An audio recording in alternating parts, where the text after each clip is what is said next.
നമസ്കാരം. ആറ്റിങ്ങൽ മണ്ഡലത്തിലെ എൻ.ഡി.എ സ്ഥാനാർത്ഥിയും കേന്ദ്രമന്ത്രിയുമായ വി മുരളീധരന്റെ വാഹന പര്യടനത്തിന് നേരെ ആക്രമണം. ബൈക്കിലെത്തിയ 3 സംഘമാണ് പര്യടന വാഹന വ്യൂഹത്തിൽ കടന്നുകയറി ആക്രമണം നടത്തിയത്.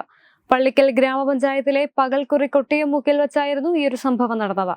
ആക്രമണം തുടർന്ന് അരമണിക്കൂറോളമാണ് വി മുരളീധരൻ പര്യടനം നിർത്തിവെച്ചത്.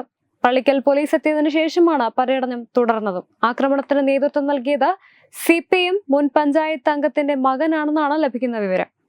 ഇന്ന് രാത്രി 7:15 മണിയോടെ ബൈക്കിലെത്തിയ 3 സംഘം പര്യടനത്തിലെ വാഹന വ്യൂഹത്തിൽ കടന്നുകയറിയതിനു ശേഷം വാഹന വ്യൂഹത്തിലുണ്ടായിരുന്ന സ്ത്രീകൾ ഉൾപ്പെടുന്ന ബൈക്ക് യാത്രികരെയും വി മുരളീധരനെയും അസഭ്യം പറഞ്ഞ് ആക്രമിക്കുകയായിരുന്നു. പ്രവർത്തകരോട് സമാധാനം പാലിക്കാൻ കർശന നിർദ്ദേശം നൽകി സംഘർഷം ഒഴിവാക്കിയ കേന്ദ്രമന്ത്രി പള്ളിക്കൽ പോലീസുമായി ബന്ധപ്പെട്ടു.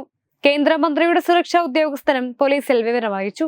കല്ലറക്കോണം ജംഗ്ഷനിലും അക്രമസംഘം സംഘർഷത്തിന് ശ്രമം നടത്തി. CPM കൊടിവീശിയാണ് കല്ലറക്കോണത്തെ സംഘർഷത്തിന് ശ്രമം നടത്തിയത്. തിരഞ്ഞെടുപ്പ് കമ്മീഷനുമായും ബന്ധപ്പെട്ട് പരാതി നൽകുന്നതിനുള്ള നടപടികൾ ആരംഭിച്ചിട്ടുണ്ട്. ആക്രമണത്തിന് പിന്നിലുള്ളവർ പരാജയഭീതിയിൽ ആക്രമണം അഴിച്ചുവിടാൻ ശ്രമിക്കുകയാണെന്നും BJP പ്രവർത്തകർ പൂർണ്ണമായും സമാധാനം പാലിക്കണമെന്നും വി മുരളീധരൻ പറഞ്ഞു.